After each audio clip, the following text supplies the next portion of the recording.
Hello everyone, welcome to Engineering Solution. Please like, share and subscribe this channel to get the next videos.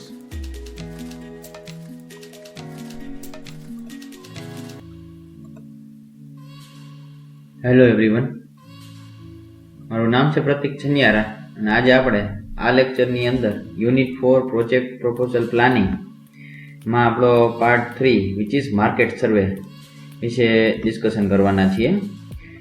આમ જોઈએ તો market સર્વે એટલે માર્કેટની અંદર કઈ રીતે આપણે આપણી પ્રોડક્ટને સેલ કરશું તેને રિલેટેડ માહિતી. તો જોઈએ આપણે નેક્સ્ટ એમાં સૌથી પહેલા કન્સેપ્ટ. હવે કન્સેપ્ટની અંદર એવું આવે છે કે માર્કેટ સર્વે શા માટે કરવું જોઈએ? તો કે જ્યારે કોઈ પણ પ્રોડક્ટ જે છે એને તમે માર્કેટમાં સેલ માટે મૂકો છો ત્યારે પ્રોડક્ટ જે છે એ તમારી સેલ થઈ છે કે નહીં, શું એ પ્રોડક્ટ સારી છે, શું એ કસ્ટમરને એ પ્રોડક્ટ જે છે એ યોગ્ય લાગે છે. તો એને રિલેટેડ જે છે એ બધી માહિતી લેવા માટે આપણે માર્કેટ સર્વે કરવું બહુ જ જરૂરી છે. અત્યારના સમય પ્રમાણે જ્યારે માર્કેટ સર્વે જે છે એ એક બેસ્ટ ઉપાય છે કે જેથી કરીને તમે તમારી પ્રોડક્ટને જે છે વધારે ને વધારે સારી રીતે ઇમ્પ્રૂવ કરી અને બજારમાં તમે વેચી શકો. સાથે સાથે તમે એની અંદર થતા જે લોસ જે છે એ લોસની સામે, એના ડાઉનફોલની સામે તમે એને અપ રાખી શકો, એટલે કે તમે એને મેન્ટેન કરી શકો. તો એ મેન્ટેનન્સ માટે અને હંમેશા માર્કેટની અંદર પ્રોફિટેબલ રહેવા માટે આપણે માર્કેટ સર્વે કરવો જે છે એ બહુ જ ઇમ્પોર્ટન્ટ બની જાય છે. માર્કેટ સર્વેની અંદર જ્યારે ગ્રાહક જે છે એને આપણે પહેલું પ્રાધાન્ય આપીએ છીએ, એટલે કે આર્થિક, સામાજિક, રાજકીય કોઈ પણ જગ્યાએ પર્યાવરણની અંદર કોઈ પણ પ્રકારના પર્યાવરણના અનુસંધાનમાં વખતો વખત જ્યારે ફેરફાર થતો રહે છે ત્યારે માર્કેટના સર્વેમાં પણ ઘણી બધી વખત આપણે ગ્રાહકની ડિમાન્ડને ભૂલી જતા હોઈએ છીએ. અને તેવા સમય દરમિયાન જો માર્કેટ સર્વે જે છે આપણે યોગ્ય રીતે ન કર્યો હોય તો આપણને લોસ થવાની શક્યતાઓ જે છે એ વધારે રહે છે. તો કોઈ ગ્રાહકના મનમાં આજે કોઈ વસ્તુ માટે માંગ છે અને દરેક સંજોગોમાં એ બીજા દિવસે તે પૂર્ણ ન પણ કરી શકાય એમ, તો એ માંગ જે છે એ થોડા સમય પછી પૂર્ણ કરવાનો પ્રયત્ન કરી શકાય. આ પ્રકારની પરિસ્થિતિમાં માંગનો અગાઉથી અંદાજ મેળવવો એ આવશ્યક બને છે, કારણ કે એના માટે કહેવામાં આવે ફોરકાસ્ટિંગ એમ. એટલે આપણને જો ગ્રાહકની ડિમાન્ડ જે છે એના વિશેની માહિતી પહેલેથી હોય તો આપણને ખ્યાલ આવી જશે કે આપણે કઈ રીતે આપણી પ્રોડક્ટ જે છે એને આપણે ઇન્ક્રીઝ કરવી, ઇમ્પ્રૂવ કરવી અથવા તો બેટર બનાવવી. તો ગ્રાહકોની માંગની અગાઉથી અંદાજ મેળવવાની આ પ્રક્રિયાને માર્કેટ સર્વે કહેવામાં આવે છે. કોને કહેવામાં આવે માર્કેટ સર્વે? તો કે ગ્રાહકોની માંગની અગાઉથી અંદાજ મેળવવાની આ પ્રક્રિયાને માર્કેટ સર્વે કહેવામાં આવે. માર્કેટ સર્વેની દ્વારા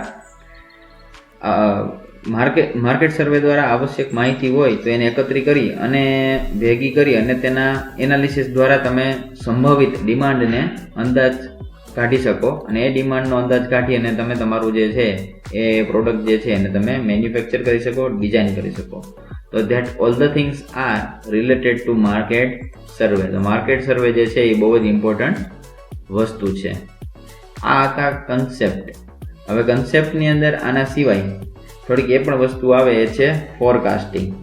તો ફોરકાસ્ટિંગ એટલે શું? તો કે માર્કેટ રિસર્ચની અંદર જ્યારે તમે કોઈ પણ પ્રોડક્ટ જે છે એને રિલેટેડ તમે માર્કેટની અંદર તમે રિસર્ચ કરશો તો તે પ્રોડક્ટ જે છે એની અંદાજ કે ઇન ફ્યુચર જે છે એનો અંદાજ કેટલો રહેશે, 70%, 30%.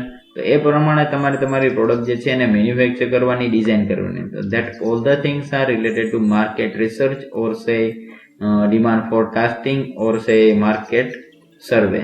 તો આપણને આ બધી વસ્તુઓ જે છે એ માર્કેટ સર્વે દ્વારા આપણને ખબર પડે કે આપણે જે છે એના ઉપર આપણો વ્યૂ હોવો જોઈએ એમ, કે માર્કેટ સર્વે રિલેટેડ આપણને બધી રીતની માહિતી હોવી જોઈએ. આપણા પ્રોડક્ટ રિલેટેડ આપણી પાસે બધી ફીચર્સ, માહિતી, એની ડિમાન્ડ એ બધી જ હોવી જોઈએ. તો એના માટે જરૂરી છે environmental forecasting. That is the first of the forecasting. જોઈએ એના વિશે, એટલે ટૂંકમાં હું કઈ વસ્તુ કહેવા માંગુ છું તો એમાં આવે છે પેલું એ છે એન્વાયરમેન્ટલ ફોરકાસ્ટિંગ, પર્યાવરણીય આગાહી. હવે પર્યાવરણ આગાહી એટલે કે આપણે કાંઈ ઓલું નથી જોવાનું કે ભાઈ આબોહવા કેવી છે, વાતાવરણ કેવું છે, પણ આપણે એ જોવાનું છે કે આર્થિક ફેરફારો, ઇકોનોમિકલ ચેન્જીસ, જેમ કે તેજી છે, મંદી છે, રાષ્ટ્રીય આવકની અંદર વૃદ્ધિનો દર, વહેંચણી, ટેકનોલોજીનો વિકાસ, આ બધી વસ્તુઓ આર્થિક ફેરફારો. પછી સામાજિક ફેરફારો એટલે કે સોશિયલ ચેન્જીસ, તો એની અંદર પોપ્યુલેશન, લેડીઝ અને જેન્ટ્સ બંનેની સંખ્યાનું પ્રમાણ, પછી શહેરી કે ગ્રામ્ય વિસ્તારનું પ્રમાણ, સાંસ્કૃતિક વિકાસ, રહેણીકરણ, રહેણી કહેણીમાં ફેરફાર કંઈ આવ્યો હોય તો બરાબર છે, લિવિંગ લાઈફમાં, પછી લિટરસીની અંદર શું રેટ આવ્યા છે, ભાઈ રાજકીય ફેરફાર, તો રાજકીય ફેરફારોની અંદર ઘણી બધી વસ્તુ હોય કે ભાઈ ઇન્ટરનેશનલ જે છે પ્રોડક્ટ તમારી તમે અત્યારે સેલ ન કરી શકો, તો આ એક રાજકીય ઘટના થઈ ગઈ. ભાઈ રાષ્ટ્રીય રાજકારણ, વિવિધ પક્ષોની ચૂંટણીની અંદર જે કાંઈ પણ આપણે માર્કેટિંગ કરવું, આ તે બધી વસ્તુ હોય. તો આ બધી જે છે એ ઇન્વાયરમેન્ટલ ફોરકાસ્ટિંગ કહેવાય કે એને રિલેટેડ તમે જાણી શકો કે આપણે આ બધી પ્રોડક્ટને જે છે ક્યારે વેચવી, ક્યારે વેચવા કાઢવી, ક્યારે પ્રોડક્ટ વેચાશે, ક્યારે પ્રોડક્ટ નહીં વેચાય. તો આ બધું એન્વાયરમેન્ટલ ફોરકાસ્ટિંગમાં આવશે. સેકન્ડ આવે છે total demand forecasting. Total demand forecasting એટલે કે કુલ માંગની આગાહી. કુલ માંગની આગાહી એટલે શું એમ કહેવાય, ટોટલ વસ્તુ બનાવી નાખવી એની એમ તો કે નહીં, આપણને હમણાં ખબર પડી કે સામાજિક ફેરફારો, આર્થિક ફેરફારો, આ તે બધી વસ્તુઓ કંઈક થયું છે, ચાલો બરાબર, તો એને અંદાજિત એને ધ્યાનમાં રાખીને આપણે એપ્રોક્સિમેટલી ડિમાન્ડ નક્કી કરી શકીએ એમ કે કોઈ પ્રોડક્ટ જે છે એની આપણે એપ્રોક્સિમેટલી ડિમાન્ડ નક્કી કરી શકીએ. તો એ પ્રોડક્ટ આપણે કેટલી બનાવવી છે એ આપણને એન્વાયરમેન્ટલ ફોરકાસ્ટિંગ દ્વારા ખબર પડી ગઈ. તો આપણે ટોટલ ડિમાન્ડ એ પ્રમાણે પ્રોડક્ટની બનાવશું. જેમ કે એઝ એન એક્ઝામ્પલ આપણે માની લઈએ, બરાબર છે, એક આપણે એક્ઝામ્પલ લઈએ. એક્ઝામ્પલની અંદર આપણે વાત કરીએ જેમ કે department of electronics, new Delhi, અને એની એમ કહેલું હતું એક વખત કે ભારતની અંદર કલર ટીવીની ડિમાન્ડ જે છે વિચ ઇઝ ઇન 1992 ની અંદર, બરાબર, 1992 ની અંદર અંદાજિત હતી ને એ 7 લાખ અપ હતી, એટલે કે 7,43,783 નંબર ઓફ કલર ટીવીની ડિમાન્ડ હતી. એપ્રોક્સિમેટલી આ બધી વાતો છે.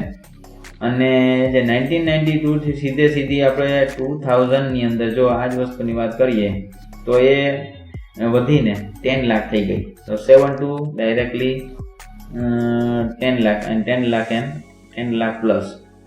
તો 1992માં 7 હતી અને 2000ની સાલમાં એ થઈ ગઈ સીધી 10 લાખ. તો આ જે છે ને એક ડિમાન્ડ નીકળી ગઈ એમ કે ભાઈ 1992માં જે છે એ 7 લાખ હતી અને તો એ 2000ની સાલમાં એ કેટલી થશે તો કે 10 લાખ. હવે 2000ની સાલમાં 10 લાખ છે એનો મતલબ એમ કે 2007ની સાલમાં હતું તો 2005ની સાલમાં એ થશે 15 લાખ. તો આને કહેવાય demand forecasting, total demand forecasting. Third one is company sales forecasting. હવે કંપની સેલ્સ ફોરકાસ્ટિંગ એટલે કે કંપનીની માંગની આગાહી. હવે કુલ અંદાજિત માંગની દરેક કંપનીની જે છે ને એનો અમુક હિસ્સો મેળવે છે. એટલે કે ટોટલ ડિમાન્ડ હોય ને એમાંથી કંપની, હવે સપોઝ કે માનો કલર ટીવી બનાવતી તો ઘણી બધી કંપની હશે ને, નંબર ઓફ કંપની હશે, એક કંપની તો નહીં હોય ટીવી બનાવતી હોય એવી, બરાબર. તો એ હરેક કંપનીને થોડી ટીવી બનાવવી પડે. હવે ડિમાન્ડ આવી છે 10 લાખ ટીવીની, બરાબર, તો હરેક કંપની જે છે અંદાજિત 2 લાખ કે 3 લાખ કે કોઈ 2 લાખ બનાવે, કોઈ 3 લાખ બનાવે, કોઈ 1 લાખ બનાવે, કોઈ 5 લાખ બનાવે, એમ અલગ અલગ કંપની અલગ અલગ ડિમાન્ડ પ્રમાણે પોતાની રીતે એ જે છે એ કંપની જે છે એ ટીવી બનાવશે. તો એ ડિમાન્ડ હતી અંદાજિત સપોઝ કે 10 લાખ. તેમાંથી એક બ્રાન્ડ હતી સપોઝ કે મતલબ આપણે વાત કરી કે બીપીએલ કરીને પહેલા આવતી ટીવી, તો બીપીએલ કંપનીની ટીવી આવતી, તો એનો અંદાજિત જે છે આમાં પાર્ટનરશિપ હતી 27% જેટલી, એટલે કે એની અંદાજિત જે છે 27% જેટલી આ ટોટલ 10 લાખની વાત કરું છું, ટોટલ 10 લાખની 27% જેટલી ટીવી જે છે ને અંદાજિત બનાવી નાખી. તો બાકીનું જે રહ્યું એમાંથી પછી વિડીયોકોન આવે, ઓનિડા આવે, બરાબર, પછી ટેક્સેલા ને સેમસંગ ને ઘણી બધી જે બીજી ટીવી હતી, તો એ બીજી બધા જે છે એ બધા બાકીના જે છે એમાં એવી રીતના પોતપોતાની રીતે પોતાની ટીવી જે છે એની પર્સન્ટેજ ઓફ પ્રોડક્શન જે છે એ કરશે, જેને કંપનીની ડિમાન્ડ કહેવામાં આવે છે, which is called company demand. કે કંપનીની ડિમાન્ડ જે છે એટલી થશે એમ. તો કુલ માંગમાંથી માર્કેટિંગ મિક્સચરના 4P આવે છે, 4P એટલે કે product, price, place and promotion એમ. અને એને રિલેટેડ જોઈ અને માર્કેટિંગની સ્ટ્રેટેજી જોઈ અને કંપની જે છે ને પોતાની ડિમાન્ડ સેટ કરે છે અને એ ડિમાન્ડ પ્રમાણે એ કંપની જે છે એ પોતાની પ્રોડક્ટ જે છે એ બનાવે છે, એટલે નંબર ઓફ પ્રોડક્ટ બનાવે છે. એટલે 4 P's ઓફ માર્કેટિંગ ઉપર આવી ગયું કંપની સેલ્સ ફોરકાસ્ટિંગ. તો આથી બધી વાતો કન્સેપ્ટ ઓફ માર્કેટ સર્વેની આપણે અત્યારે આખું કન્સેપ્ટ ઓફ માર્કેટ સર્વે જોયું. હવે નેક્સ્ટ આપણે એના પછી વાત કરશું તો નીડ ઓફ માર્કેટ સર્વે. તો આપણને ખબર છે કે ભાઈ માર્કેટ સર્વેની જરૂરિયાત શા માટે છે? કારણ કે માર્કેટ સર્વે થાય તો જ આપણને ખબર પડે કે આપણે કેટલી ડિમાન્ડ પ્રમાણે પ્રોડક્ટ બનાવવી, કેટલી ડિમાન્ડ પ્રમાણે આપણે પ્રોડક્ટ માર્કેટમાં સેલ કરવી, ક્યારે સેલ કરવી, કેટલા સમય માટે સેલ કરવી. બરાબર? એટલે કે આંકડાશાસ્ત્રી અને ગુણાત્મક બંને રીતનો સ્ટડી એ આપણને માર્કેટ સર્વે કરી આપે છે અને બજારને સંબંધિત કેટલી બધી માહિતી જે છે એ આપણને મેળવી આપે છે. તો માર્કેટ સર્વે કરવાથી કોઈ પણ પેદાશનું તમે ઉત્પાદનનું સ્થળ એક જગ્યાએથી કેન્દ્રિત થયેલું હોય તો ત્યાંથી તમે તમારી પ્રોડક્ટને કેટલી જગ્યાએ, કેટલી રીતે, કેવી રીતે, કેટલા સમયમાં પહોંચાડશો એ બધાની માહિતી તમને માર્કેટ સર્વે કરી આપે છે. કારણ કે માર્કેટ સર્વે દ્વારા તમે ડિસ્ટન્સ પણ માપેલું હશે કે આપણે આ પોઈન્ટ ઉપર આપણે આપણું મેન્યુફેક્ચરિંગ અને બધી પ્રોડક્ટ્સ આપણે બતાવીએ છીએ અને આપણે અંદાજિત 500 કિલોમીટરના ડિસ્ટન્સ ઉપર આપણે આ પ્રોડક્ટને સેલ કરવા માટે મોકલવાની છે. તો એના માટે કેટલો સમય લાગશે, તો કેટલા દિવસ અગાઉ તમારે જે છે એ પ્રોડક્ટને મેન્યુફેક્ચર કરી અને પહોંચાડવાની રહેશે. That's one type of forecasting. બરાબર? તો એ બધા માટે માર્કેટ સર્વે જે છે એ બહુ જ ઇમ્પોર્ટન્ટ ભાગ ભજવે છે. ગ્રાહકોની માંગ એ તેઓની એક પરસેપ્શન ઉપર આધારિત છે, એટલે કે મનોભૂમિકા ઉપર આધારિત હોય, એટલે એને ઈચ્છા ઉપર આધારિત હોય, એની આકાંક્ષાઓ ઉપર આધારિત હોય, એમ એની વિચારસરણી શું છે એમ. તો જેને તમે ચોક્કસ વ્યાખ્યાયિત કરી ન શકો, તમે કઈ ડિસાઈડ ના કરી શકો કે કસ્ટમરને કઈ રીતની ડિમાન્ડ હોય, એને ઘણી બધી રીતની ડિમાન્ડ હોય છે ને. તો આમ ગ્રાહકનું માનસિક વલણ એ એકદમ ફ્લક્ચ્યુએટ થતું હોય હંમેશા. તો તથા તેની અંદર આપણે સતત પરિવર્તનોને અગાઉથી અંદાજવા એ બહુ મુશ્કેલ પડે કે હવે ગ્રાહકને કેવું જોશે, હવે ગ્રાહકને કેવું જોશે એમ. તો એવી રીતના જે છે આમ છતાં આપણે અંધારામાં તીર ચલાવીએ, અંધારામાં ગોળી મારીએ છીએ, એવી રીતના આપણે થોડી ઘણી સમજણપૂર્વક કે અત્યારે એટલી ડિમાન્ડ હતી, અત્યારે આટલી ડિમાન્ડ હતી, અત્યારે 5 પ્રોડક્ટની ડિમાન્ડ હતી, હવે ઇન ફ્યુચર 2 વર્ષ પછી આની ડિમાન્ડ જે છે એ 15 પ્રોડક્ટની થઈ જશે. એમ અંધારામાં થોડું ઘણું તીર ચડાવી અને જો આપણે આપણું ઇન્વેસ્ટમેન્ટ કરશું તો એપ્રોક્સિમેટલી મારા ખ્યાલ પ્રમાણે અથવા તો જોઈએ તો સ્ટડી એમ કહે છે કે એપ્રોક્સિમેટલી 12 પ્રોડક્ટ જે છે એ સેલ ઓફ થઈ જશે. ઓકે, અને 3 પ્રોડક્ટ જે છે એ મે બી જે છે એ લોસમાં જશે. તો 3 પ્રોડક્ટનું કોસ્ટ જે છે એ તો કાઢવું જે છે એ મુશ્કેલ ના બને. તો એના માટે માર્કેટિંગ સ્ટ્રેટેજી બનવી પડે અને એના માટે માર્કેટિંગ સર્વે કરવું જરૂરી છે એમ. તો એના માટે જે નીડ્સ આવે છે તો એ નીડ્સની અંદર આપણે વાત કરીએ પહેલા એ કે વસ્તુની કુલ માંગ કેટલી છે તે સીધી રીતે જાણી શકાતું નથી. પછી આ બધા માટે માર્કેટ સર્વે જરૂરી છે એમ કહેવાનો અર્થ એ છે કે જો એક તો એમ કે ટોટલ ડિમાન્ડ જે છે તમે ક્યારે જાણી ન શકો એમ કે કન્ઝ્યુમરને કેટલું જોઈએ છે ને કેવું જોઈએ છે એમ, કારણ કે એની રિક્વાયરમેન્ટ હંમેશા બદલતી રહેતી હોય. બરાબર ને, ટાઈમ જતા. પછી કુલ માંગમાં કંપનીનો બજારનો હિસ્સો કેટલો? કુલ માંગ જે છે એ 10 લાખ છે, પણ આપણે હમણાં જ ના જોયું BPL નો 27%, એવી રીતે કંપનીનો હિસ્સો કેટલો છે. પછી સંભવિત ગ્રાહકોનો અભ્યાસ, બરાબર, કે કંપની કેટલી પ્રિફર કરે છે ગ્રાહક. પછી ગ્રાહક સંતોષ એક માનસિક પ્રક્રિયા છે. ગ્રાહકોના સંપર્ક દ્વારા વિવિધ પ્રશ્નો પૂછીને જ આ વિગત તમે જાણી શકો. ગ્રાહકની રુચિ, ફેશન, બરાબર, ગ્રાહકની રુચિ કેવી છે, એની ડિમાન્ડ કેવી છે, એની ફેશન કેવી છે, એની ઈચ્છા કેવી છે, આ બધામાં સતત પરિવર્તન થતા હોય. તો આ પરિવર્તનની સામે તમે તમારી પ્રોડક્ટને કઈ રીતે તમે એને ફેસ આઉટ કરશો, એની સામે મૂકશો, બરાબર, તે પણ તમારે જોવું પડે છે. અને પછી એ સિવાય જોઈએ માર્કેટ સર્વે દ્વારા જ તમે આ બધી વસ્તુઓ જાણી શકો. વર્તમાન એટલે કે કરન્ટલી જે પ્રોડક્ટ્સ હોય એ પ્રોડક્ટ્સ કેવા પ્રકારના ફેરફારો એમાં જરૂરી છે, આગળ જતા કેટલા કરવા પડશે, અસરકારક માર્કેટિંગના પ્રયત્નો, બરાબર. માર્કેટ સર્વે એ બધી વસ્તુઓ જે છે તમને નીડ ઓફ માર્કેટ સર્વેમાં આવી જાય. વર્તમાન વ્યૂહરચના એ કયા કયા ફેરફારો એમાં જરૂરી છે, એટલે કે વર્તમાન વ્યૂહરચના એટલે કરંટ સ્ટ્રેટેજીસ જે પણ હોય તે આપણી બાયની, સેલની, આ બધી વસ્તુઓની. માર્કેટ સર્વેના કારણે બજારમાં કયા પ્રકારની નવી પેદાશો દાખલ કરવી તે અંગેની જાણકારી પણ મળી રહે છે. બરાબર. Useful information bringing from changes marketing strategy દ્વારા તમને મળી રહે છે. તો આ બધી વાત હતી નીડ ઓફ માર્કેટ સર્વેની. Methods of market survey. Next આવે છે મેથડ્સ. હવે આપણે એની રિલેટેડ બે પદ્ધતિઓ જોશું કે પદ્ધતિને રિગાર્ડિંગ કે ભાઈ જ્યારે કોઈ માર્કેટ સર્વે તમારે કરવું હોય તો તમે કઈ રીતે કરી શકો. તો એમાં બે આવશે, એક આવશે પ્રાઇમરી સર્વે અને નેક્સ્ટ આવશે સેકન્ડરી સર્વે. સિમ્પલ વસ્તુ છે પ્રાઇમરી સર્વે એટલે એ કે આ કરવું પહેલા મહત્વનું છે, પછી સેકન્ડરી સર્વે આવે. એમ આ તમે કરો તો પણ ચાલે અને કાં પછી આ ગૌણ વસ્તુ છે, આની અંદર બહુ સ્પેસિફિક ક્રાઇટેરિયા લઈ આવવા મુશ્કેલ પડી જાય. આ કરવું જરૂરી છે. શા માટે જોઈએ આપણે એના માટે? તો કે આ પ્રકારના સર્વેની અંદર શું થાય તો કે કંપની જે છે એ પોતાની જરૂરિયાત મુજબની માહિતી મેળવવા માટે એક આખી એક આપણે ના કહીએ કે ભાઈ આપણે અત્યારના પ્રમાણે કંઈ આપણે કોઈ વસ્તુ બાય કે પરચેસ આપણે કરીએ છીએ ને તો આપણે કોઈ ગૂગલ ફોર્મ કે એવી રીતના અત્યારના સમય પ્રમાણે ગૂગલ ફોર્મ આવે છે, અથવા તો પેલા જે છે ને આવી રીતના એક આખું ફોર્મ જ દેતા, એક બ્લેન્ક ફોર્મ દેતા, પછી એમાં હે ક્વેશ્ચન લખેલા હોય પ્રોડક્ટ રિલેટેડ, અને પછી અમે એમ કહીએ કે તમે આમાં સેટિસ્ફાઈડ છો કે નહીં, તો આ જે છે ને એનો રિવ્યુ આપો, તમારો રિવ્યુ લઈએ આપણો. બરાબર, આપણો રિવ્યુ લઈએ કે ભાઈ તમારો આ પ્રોડક્ટ રિલેટેડ રિવ્યુ શું છે. એ રિવ્યુ દ્વારા જે છે એ કંપનીને ખબર પડે કે આ પ્રોડક્ટ જે છે એ એમાં કંઈક ફેરફાર કરવાની જરૂર છે, ઇન ફ્યુચર ચાલશે કે નહીં.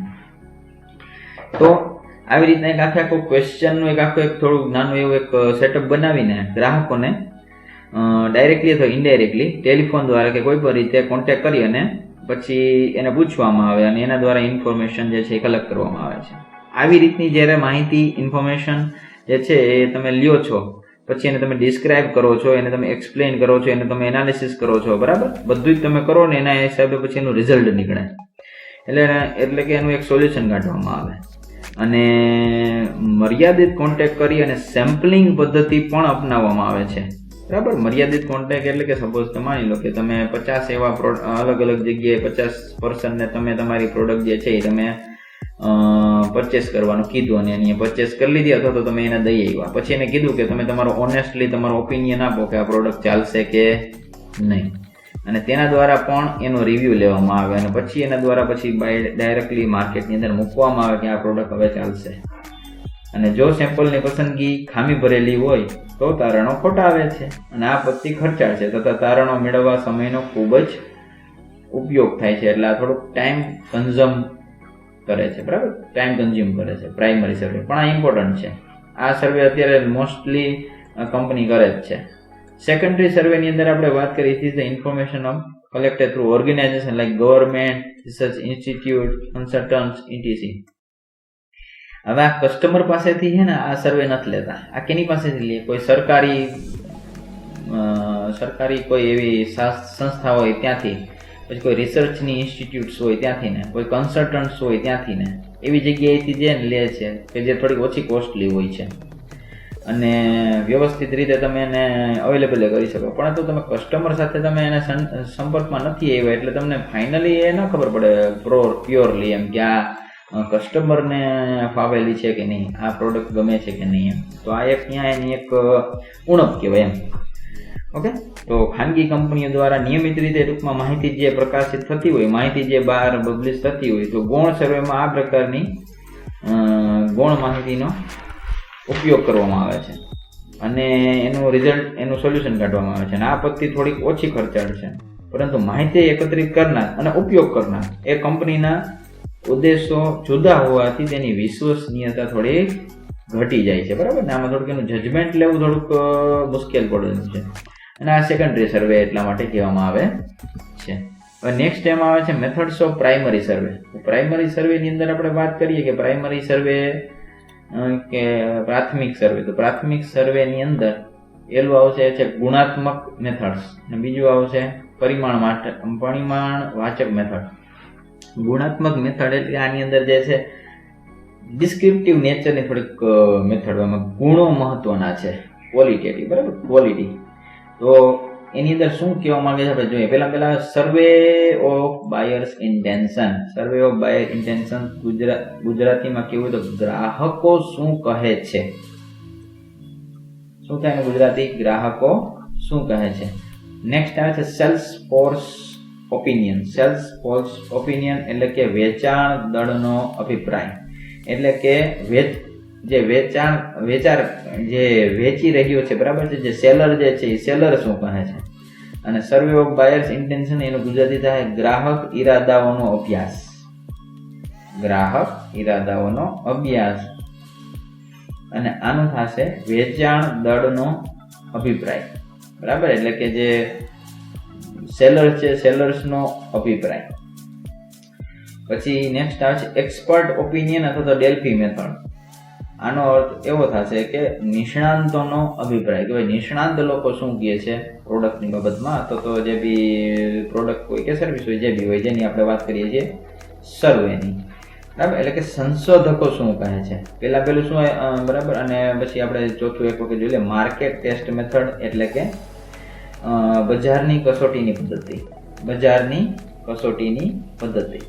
આ ચાર મેથડ જે છે એ ક્વોલિટેટિવ મેથડની અંદર આવે છે. પહેલું આપણે શું કીધું, ગ્રાહકો શું કહે છે, સેલર્સ શું કહે છે, જે વેચાણ કરે છે તે શું કહે છે, તેનો શું મત છે, સંશોધકો શું કહે છે, અને લાસ્ટમાં આવે છે બજારની કસોટીની પદ્ધતિ. એટલે કે માર્કેટ શું કહે છે, માર્કેટની ટેસ્ટિંગની મેથડ્સ, બરાબર.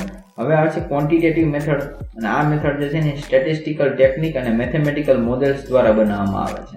એટલે કે ટૂંકમાં આ જે છે ને ગાણિતિક અને મેથેમેટિકલ એટલે કે ગાણિતિક બધા જે મોડેલ્સ હોય ને મોડેલ દ્વારા બનાવવામાં આવેલી હોય. અને આની અંદર આવે છે બે.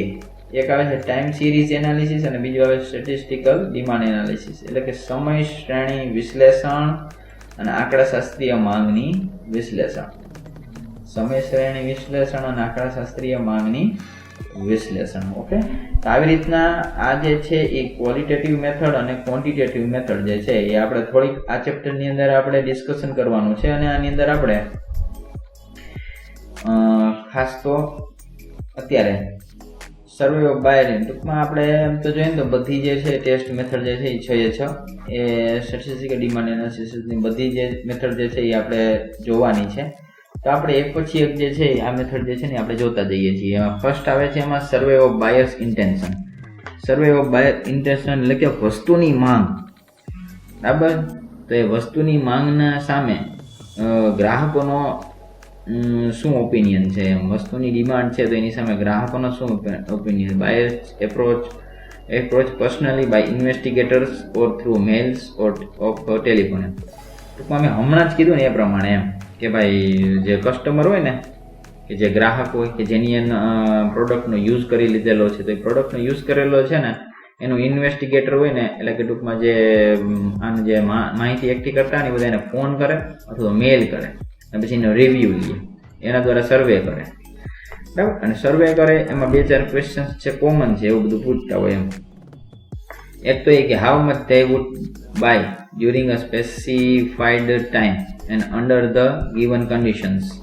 How much they would buy during a specified time and under the given conditions. એટલે કે નિશ્ચિત સમયગાળામાં અને ચોક્કસ પરિસ્થિતિમાં તેઓ કોઈ વસ્તુની કેટલી ખરીદી કરવા ઈચ્છે છે, બરાબર, કેટલી ખરીદી કરવા ઈચ્છે છે, બરાબર. પછી what proportion of the total requirement would be bought from the particular firm. એટલે કે આ ખરીદી પૈકી તેઓ કઈ કંપનીની પેદાશ પર પસંદગી વધારે રાખશે, ઉતારશે. પછી what factors influence in their choice. એટલે કે તેમના ખરીદ નિર્ણયમાં કયા પરિબળો અસર કરે છે, એની કઈ રીતની એમાં એના ફેક્ટર્સ છે, પરિબળો છે. આ બધી જે છે એ બધા કોમન એના ક્વેશ્ચનો છે. ગ્રાહકો નિશ્ચિત પરિસ્થિતિમાં કેવી રીતે વર્તશે તે અંગેનો ઈરાદો એ જાણવું આમ તો મુશ્કેલ છે ભાઈ. જો ભાઈ તમે એનું એ ન જાણી શકો એમ કે એની કાયદેસર રીતે એનો ઈરાદો કેવો છે, પણ કદાચ તે જાણી પણ શકાય તો તે પણ તેની વિશ્વસનીયતા ખૂબ જ નીચી રહે એમ, એની ટ્રસ્ટ જે છે એની અંદર થોડોક નીચો રહે એમ. તો તેની સાપેક્ષે આપણે એ જોવું પડે કે થોડા ઘણા વધારે એનાલિસિસ કરીને તેના દ્વારા તમે ડિમાન્ડ રિલેટેડ ફોરકાસ્ટિંગ એટલે કે તમે બાયરનો સર્વે કરી શકો છો. તો બાયરના સર્વેની અંદર આપણે ખાસ થોડાક એમાં એમ પણ કહી શકીએ કે ભાઈ થોડાક જે છે એમાં લિમિટિંગ ફેક્ટર્સ છે કે જે બાયરના સર્વેની અંદર આવે. તો જો તમે ઓછા લોકોને કોન્ટેક્ટ કરેલો હોય તો તમને વ્યવસ્થિત જે છે તમે એનો ડિમાન્ડ રિલેટેડ અથવા બાયરનું ઓપિનિયન જે છે એ તમે ફાઇનલાઇઝ ન કરી શકો. તો તમારે એના સર્વે માટે 2-4 કેટેગરીઝમાંથી તમારે એને પસાર કરવું પડે. Generally products are classified into three categories. તો વ્યવસ્થિત તમારે જો એનો બેનિફિટ લેવો હોય બાયરના ઇન્ટેન્શનનો, તો સૌથી પહેલાં તમારે પ્રોડક્ટ જે છે એને 2 થી 3 કેટેગરીમાં ક્લાસિફાઈડ કરવી પડે કે બાયરે પ્રોડક્ટ તો ખરીદેલી છે, પણ એ પ્રોડક્ટ કઈ રીતની છે એ પણ જરૂરી છે. એક તો પહેલો consumer convenience goods. Consumer convenience goods એટલે કે રોજિંદી વપરાશમાં આવતી પ્રોડક્ટ્સ, બરાબર છે, વસ્તુઓ. તેની અંદર કોસ્મેટિક્સ આવે છે, બરાબર, પછી સિરિયલ્સ આવે છે, પછી toothpaste, chocolate, biscuit, pen, pencil, magazine. Okay, આ જે છે એ બધી કન્ઝ્યુમર કન્વિનિયન્સ ગુડ્સમાં આવશે. પછી કન્ઝ્યુમર ડ્યુરેબલ્સ એટલે કે થોડીક ટકાઉ પેદાશો, એમ ટકાઉ વસ્તુઓ, એમ કન્ઝ્યુમર ડ્યુરેબલ્સ. તો એની અંદર હશે રેફ્રિજરેટર, પછી ટેલિવિઝન, ટીવી, ફ્રીજ, સ્કૂટર, આ બધી વસ્તુઓ. ઇન્ડસ્ટ્રીયલ ગુડ્સ એટલે કે ખાસ આપણે એમ કહી શકીએ ભાઈ ફેક્ટરીની બધી પેદાશો, એમ ફેક્ટરીને રિલેટેડ ગુડ્સ. તેમાં આવશે મશીનરીઝ, ઇક્વિપમેન્ટ્સ, ટૂલ્સ, આ બધી. તો total number of consumer convenience goods એટલે કે જે આપણે એમ કહે ને કે ભાઈ જે રોજિંદી જે પેદાશો હોય, પ્રોડક્ટ્સ હોય, બરાબર છે, એ વધારે માત્રામાં જ હોય છે, લાર્જ હોય છે. કેના કરતાં? આ બંને કરતાં, ઇન્ડસ્ટ્રીયલ ગુડ્સ કરતાં અને કન્ઝ્યુમર ડ્યુરેબલ્સ કરતાં, એટલે કે ટકાઉ પેદાશો કરતાં. તો એને રિલેટેડ જે છે તમારી બાયરનું ઇન્ટેન્શન કઈ રીતનું છે અને એમાં એ લોકો કઈ રીતે કરવા માંગે છે, કઈ રીતે એ લોકો આગળ નીકળવા માંગે છે, એ બધી વસ્તુ ઇમ્પોર્ટન્ટ છે. અને આ કન્ઝ્યુમર ગુડ્સની અંદર કન્વિનિયન્સ ગુડ્સ આવી ગયું, કન્ઝ્યુમર કન્વિનિયન્સ ગુડ્સ, બરાબર. પછી એની અંદર આવે ટકાઉ પેદાશો, અને પછી નેક્સ્ટ આવે છે રેફ્રિજરેટર ને એ બધું, અને પછી આવે છે નેક્સ્ટ એ સિવાય એક સ્પેશિયલ ગુડ્સ આવે છે, સ્પેશિયાલિટી ગુડ્સ. તો એની અંદર આર્ટની પ્રોડક્ટ્સ આવે છે, જૂના સિક્કા આવે, હસ્ત ઉદ્યોગો આવે, તો આ બધી ગુડ્સ પણ આવે છે. પછી ઇન્ડસ્ટ્રીયલ ગુડ્સ. તો ઇન્ડસ્ટ્રીયલ ગુડ્સની અંદર મશીનરીઝ, ઇક્વિપમેન્ટ્સ, ટૂલ્સ તો આવે જ છે. એ સિવાય મટીરિયલ અને કમ્પોનેન્ટ આવે છે. અસંખ્ય ગ્રાહક હોય તો કાચો માલ, એસેમ્બલીના તૈયાર ભાગો, આ બધી વસ્તુઓ જોતી હોય. પછી આવે છે સપ્લાયર્સ. એટલે સપ્લાય છે એટલે કે વપરાશયુક્ત માલ સામગ્રી. તો માલ સામગ્રી આપવી, તો એની અંદર આવે મધ્યમ સંખ્યામાં આવે છે, જેમ કે ગ્રીસ છે, સ્ટોર્સ છે, એને રિલેટેડ પ્રોડક્ટ્સ. પછી ઇન્ડસ્ટ્રીયલ ગુડ્સની અંદર આવશે કેપિટલ ગુડ્સ એટલે કે મૂડીગત માલ, મૂડીગત ગુડ્સ એટલે કે કેપિટલ ગુડ્સ. કેપિટલ ગુડ્સની અંદર આવશે મર્યાદિત સંખ્યામાં આવશે. એમાં આવશે યંત્રો, પછી ફર્નિચર, ટાઈપરાઇટર, કોમ્પ્યુટર, આ બધી વસ્તુઓ. કંપનીમાં આ બધાની જરૂર હોય, પરંતુ એ જે છે ને કેપિટલ ગુડમાં આવે, એની ડિમાન્ડ જે છે એ બહુ ઓછી હોય છે. એક વખત લીધા પછી લોંગ ટાઈમ પછી એની ડિમાન્ડ જે પાછી ઊભી થાય છે. તો આ બધી વસ્તુઓ જે છે એ બાયરના ઇન્ટેન્શન છે. તો બાયરના ઇન્ટેન્શન માટે આ બધી વસ્તુઓની જરૂર પડે. હવે બાયરનું ઇન્ટેન્શન તમને મેથડ કહે તો એની અંદર તમારે તમે આ બધી વસ્તુઓ રિલેટેડ આમાંથી જેટલું અનુકૂળતા લાગે એટલું તમે લખી શકો. પણ તમારે એક ચેકલિસ્ટ વાળી મેથડ જે છે એ તમે ખાસ લખી શકો. એમ થિયરિટિકલ પોર્શન કદાચ તમે ઓછો લખો તો ચાલે, પરંતુ આ એક્ઝામ્પલ જે છે એ લખજો, જેથી કરીને તમને માર્ક મેળવવામાં વધારે ફાયદો થશે. તો ચેકલિસ્ટ મેથડ જે છે ને એ પહેલો એક પોઈન્ટ છે. એ શું કહેવા માંગે? આપણે એક સર્વે કરીએ છીએ એમ, એટલે કે do you intend to buy a television with next year, એટલે કે તમને કલર ટીવી ખરીદવા માંગો છો આવતા વર્ષની અંદર. જો તમારી એટલે કે ટૂંકમાં જો તમારે ખરીદવી હોય તો હા પાડો, ન ખરીદવી હોય તો ના પાડો, અને જાણતા નથી તો અહીંયા ટીક કરો. એટલે કોઈ પણ એક જગ્યાએ ટીક કરવાનું છે ભાઈ, બધી જગ્યાએ ટીક નહીં. એટલે આવી રીતના ટૂંકમાં એને રિવ્યૂ લેવામાં આવે કસ્ટમર પાસેથી, અને એ રિવ્યૂ દ્વારા પછી એનું આખું એક ક્લાસિફિકેશન કરવામાં આવે કે probability of buying television in next year, કે આવતા વર્ષમાં કેટલા લોકો કેટલી ટેલિવિઝન બાય કરવાની ઈચ્છા ધરાવે છે, નથી ધરાવતા, કઈ રીતનું છે.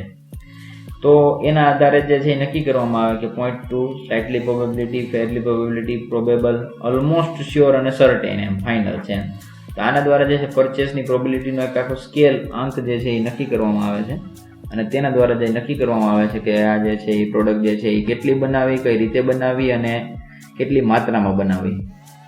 હવે એનું આપણે ફાયદા જોઈ લઈએ. તો આ પદ્ધતિ હેઠળ ભવિષ્યમાં ખરીદી કરવાના છો તો તેને રિલેટેડ કસ્ટમર્સ જે છે એના ઈરાદાઓનો અભ્યાસ થાય છે, અને માહિતી જે છે એની ટ્રસ્ટ એ થોડોક વધી જાય છે, વિશ્વાસ વધી જાય છે. પછી સેલર્સ મારફતે એકત્રિત થતી માહિતીમાં સેલ્સમેનનું પણ એક આશાવાદી વલણ અને નિરાશાવાદી પૂર્વગ્રહો જે હોય ને ભળવાની શક્યતા થોડીક રહે છે.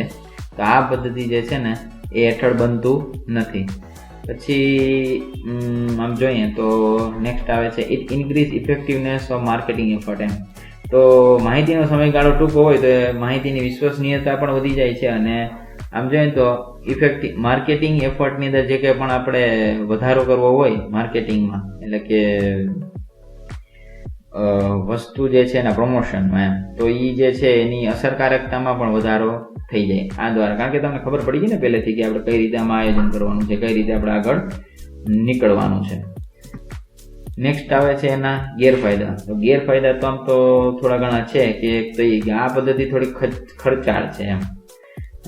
ગ્રાહકોની સંખ્યા વધુ હોય, વ્યાપક હોય, બરાબર ને, અલગ અલગ જગ્યાએ ફેલાયેલા હોય, તો એનો બધાનો કોન્ટેક્ટ કરવો થોડો કોસ્ટલી પડી જાય. અને બધો જ ગ્રાહક આખા ગ્રાહક ટૂંકમાં all the number of customers જે છે ને એ બધા જે છે એ તમને ઓપિનિયન આપે એવું જરૂર પણ નથી એમ, ઘણા ન પણ આપે એમ, અને એના ક્વેશ્ચન્સના આન્સર આપે પણ અને ન પણ આપે એમ. તો આ સિસ્ટમ મેથડ જે છે એને ઘણા થોડાક ડ્રોબેક્સ એ પણ છે એમ. Proper information is not made available due to lack of identifying proper buyers. તમને યોગ્ય ગ્રાહકો ન મળવાથી પણ તમને માહિતી ન મળે. પછી ઈરાદાઓનું સ્પષ્ટીકરણ કરવાની ગ્રાહકોની અણઆવડત, એની આવડત પણ ન હોય એમ. પછી ઈરાદાઓ રજૂ કરવાની ગ્રાહકોની ઈચ્છા પણ ન હોય, બરાબર. આવી રીતના અલગ અલગ ખામીઓના કારણે જે છે આનો તમને યોગ્ય આન્સર મળવો એ થોડોક મુશ્કેલ બની જાય છે. ઓકે, તો આપણે અત્યારે અહીંયા સુધી રાખીએ છીએ. તમે જો કાંઈ ક્વેશ્ચન કે કાંઈ ક્વેશ્ચન હોય તો ખાસ તમે કોમેન્ટ બોક્સની અંદર લખી અને તમે જણાવી શકો છો. Thank you.